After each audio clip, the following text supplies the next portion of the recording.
TYT sınavı tabii ki bildiğimiz üzere bu yıl yeni sistem değişikliğinden dolayı ilk defa uygulanacak olan bir sistemdir. Bu konuda dikkat edilmesi gereken bazı hususlar vardır. TYT sınavında süre bazında çok dikkat edilmesi gerekiyor. Bu sürenin iyi değerlendirilmesi gerekiyor.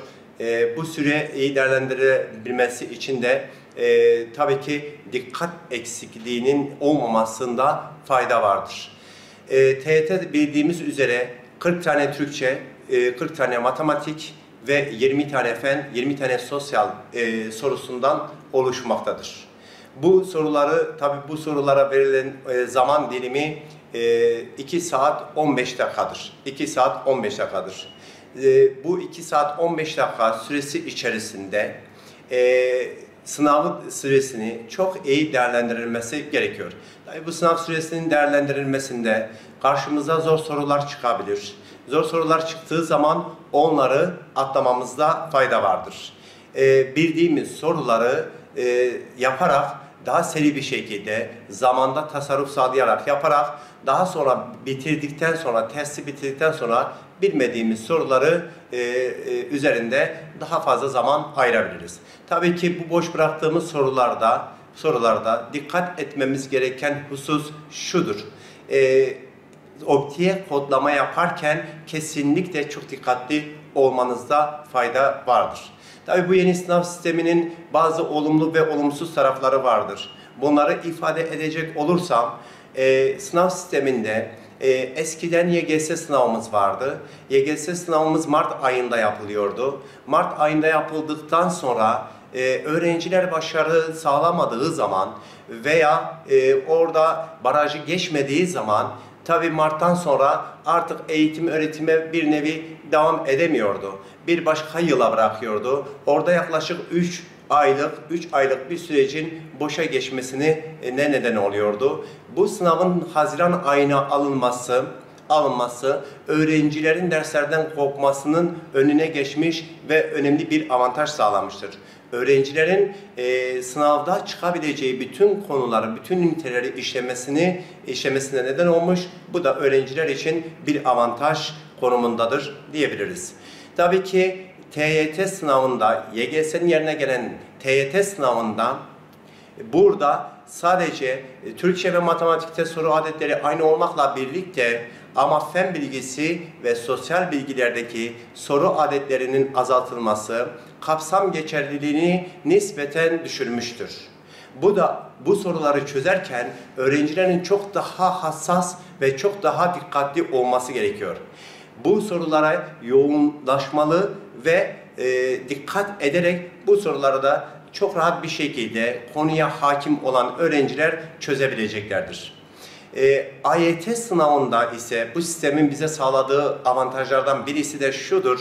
LYS dediğimiz ve sınav sisteminin değişikliği sonucunda AYT sınavında süre bazında hiçbir sorunumuz yoktur.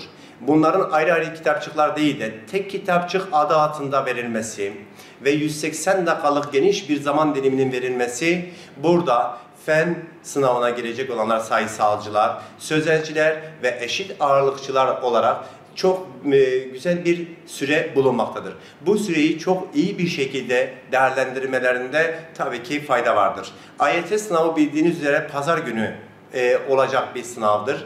Ama TYT temel yeterlilik testi ise cumartesi günü olacaktır.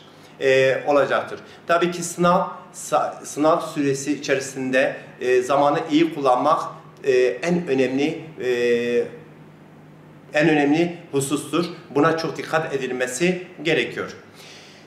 Sınav sistemi tabii ki avantaj ve dezavantajlarıyla birlikte ifade ettik. Tabii bu sınav sistemi ilk etapta bu yıl olacağı için hiçbir şekilde kaygıya kapılmamanız gerektiğini, Türkiye'deki bütün öğrencilerin aynı şekilde aynı sorularla karşılaşacağını, çalışan öğrenciler ve diğer öğrencilerimizin çok daha dikkatli davranmalarında çok fayda vardır.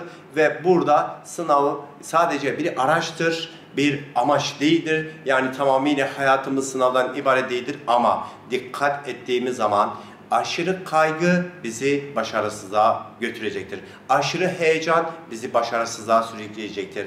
Onun için tabii ki kaygımızı kontrol etmemiz, heyecanımızı kontrol etmemiz, motivasyonumuzu biraz daha yüksek tutmamız bu sınavda çok rahat bir şekilde başarılı olacağımızı sağlayacaktır. Sağlayacaktır. Sayın öğrenciler, burada dikkat edilmesi gereken diğer hususlara gelirken de sınava giderken dikkat edilmesi, her gün günlük yaşamımızda nasıl bir beslenme ve nasıl bir motivasyon içerisindeyseniz sınav gününde aynı şekilde bu şekilde bir motivasyon içerisinde olmanızda fayda vardır. Bir de bunun yanında sınavın sınav binasına en geç 1 saat önce orada olmanızda fayda vardır. Çünkü son dakikalarda gitmek ve gecikmek ister istemez insanda, öğrencide sınav kaygısına neden oluyor, heyecana neden oluyor. Bu da tabii ki öğrencinin sınava motivasyonunun düşmesine neden olmaktadır. Bundan dolayı sınav en son öğrenci girişleri saat 10'da olacağından dolayı saat 9'da, 9 çeyrekte en geç sınav binasının önünde olmasında fayda vardır. Tabi bu sınavı ilk sistem değişikliği sınavı olacağından dolayı burada bazı kaygılar ve stresler vardır. Bu kaygı ve streslerin kesinlikle aşırıya kaçmamasında fayda vardır. Üniteler, konular vesaireler hepsi aynı şekildedir. Ancak matematik testine biraz daha dikkat edilmesi gerektiğini, matematiğin biraz daha ALES tarzı PISA sorularına yakın bir soru şablonun geleceğini umuyoruz. Bundan dolayı da soruların uzun olması kesinlikle gözünüzü korkutmasın.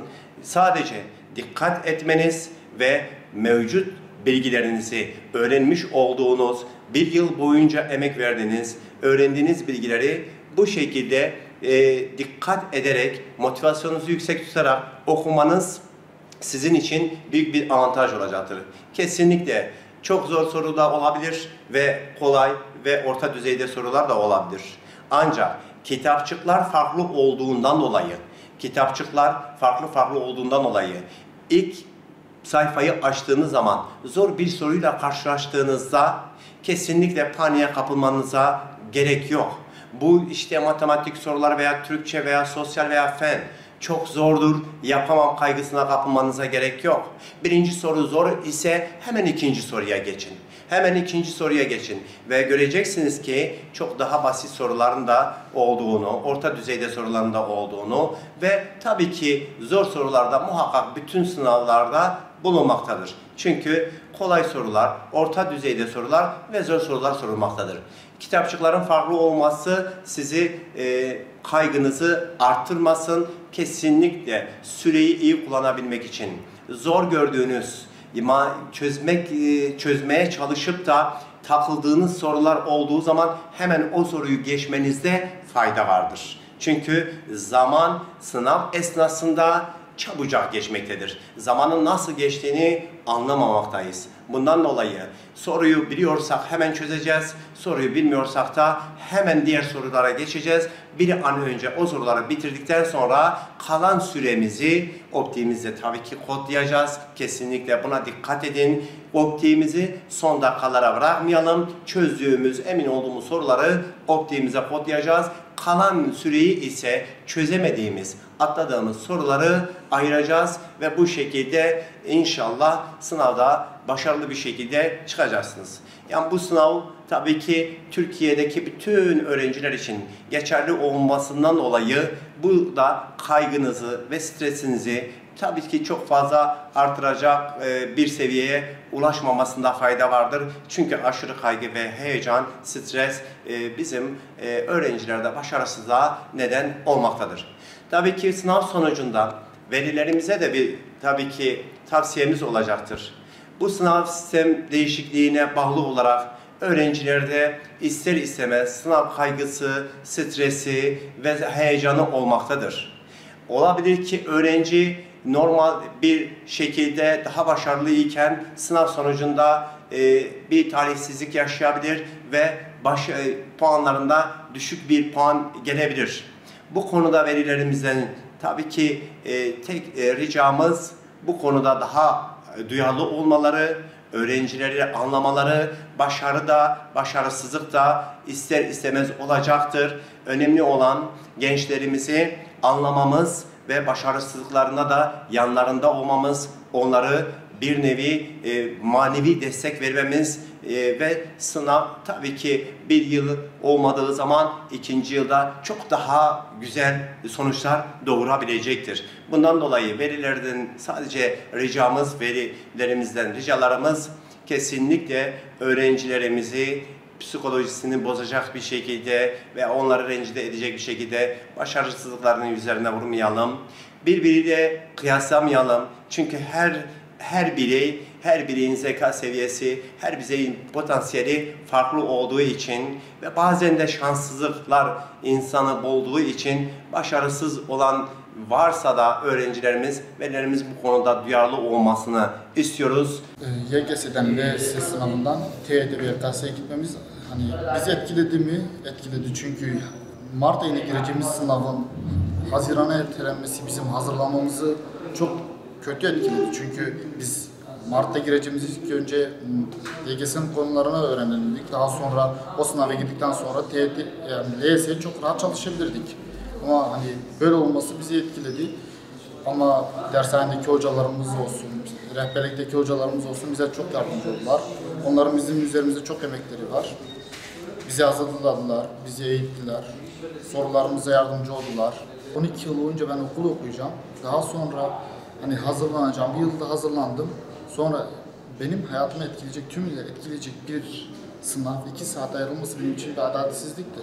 Bunun hani benim bütün hayatımı, geleceğimi 2 saatlik bir sınav ayrılması güzel bir şey değil. Ben buna olumsuz bakıyorum. Çünkü benim hayatım 2 saatlik değildi. Ben 13 yıldır boyunca okul okuyacağım ve 2 saatlik bir sınav hani ben desteklemiyorum.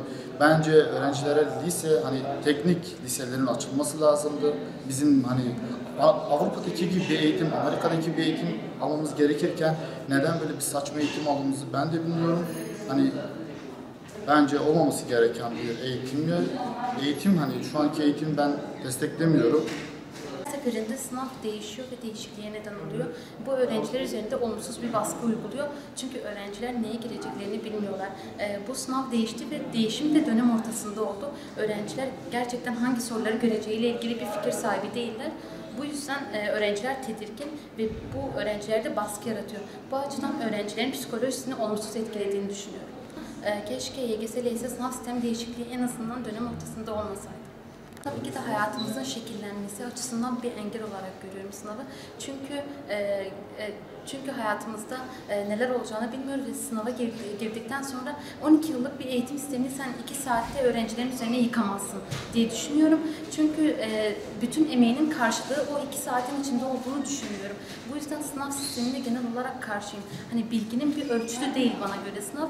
Çünkü bütün bilgileri barındırmıyor. Bu açıdan 2 saatin içinde bütün hayatının şekil alacağını söylemesi bizim üzerimizde baskı yaratıyor. O yüzden tabii ki de sınavı bir engel olarak görüyorum hayatımızın şekilleneceği açısından.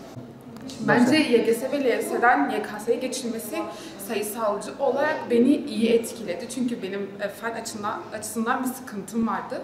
Ve fen sayısının düşürülmesi benim açımdan iyi oldu. Diğer insanlar için nasıl, yani öğrenciler için nasıl bilmiyorum ama bence yani benim açımdan iyi oldu. Olumlu oldu ama arkadaşlarımın dediği gibi de mesela bir sürü böyle, biz şu an mesela ben ikinci senemdir hazırlanıyorum sınava ve bu 2 yıl sürecinde bu kadar çalışmamın arkadaşlarım dediği gibi böyle 2 saatlik bir saat diliminde ölçülmesi hiç adil değil. Sınavsız olursa daha mantıklı olur bence. Konu anlamında böyle tam böyle şekilli bir dağılım olmadığı için yani bayağı haksızlık oluyor bence. Mesela çalıştığı konudan çıkar, diğerinin çalışmadığı konudan çıkar falan. Bu mesela çalışanla çalışmayan arasında çok büyük bir haksızlığa yol açıyor. Çalışan insanın çalışmadığı en ufak bir konunun sınavda çıkması o arkadaşın eksi bir netle atıyorum mesela hukuk veya çok iyi bir bölümü kaçırmasına neden oluyor ve aksi halde mesela çok iyi olmayan bir öğrencinin yani hani bazı öğrencilerde bir şey vardır, bir teknik vardır atma falan gibisinden belki saçma olacak ama mesela çoğu arkadaş mesela öyle yollara başvurarak çok iyi yerlere gelebiliyor. O yüzden ben sınavsız geçiş yani yüksek öğretime geçiş sınavının kalkmasını istiyorum. Yani çok büyük bir adalet de olabilir bence bu konuda. İsteyen istediği, hak ettiği yerde olması bu ülke açısından da iyi bir şey olur.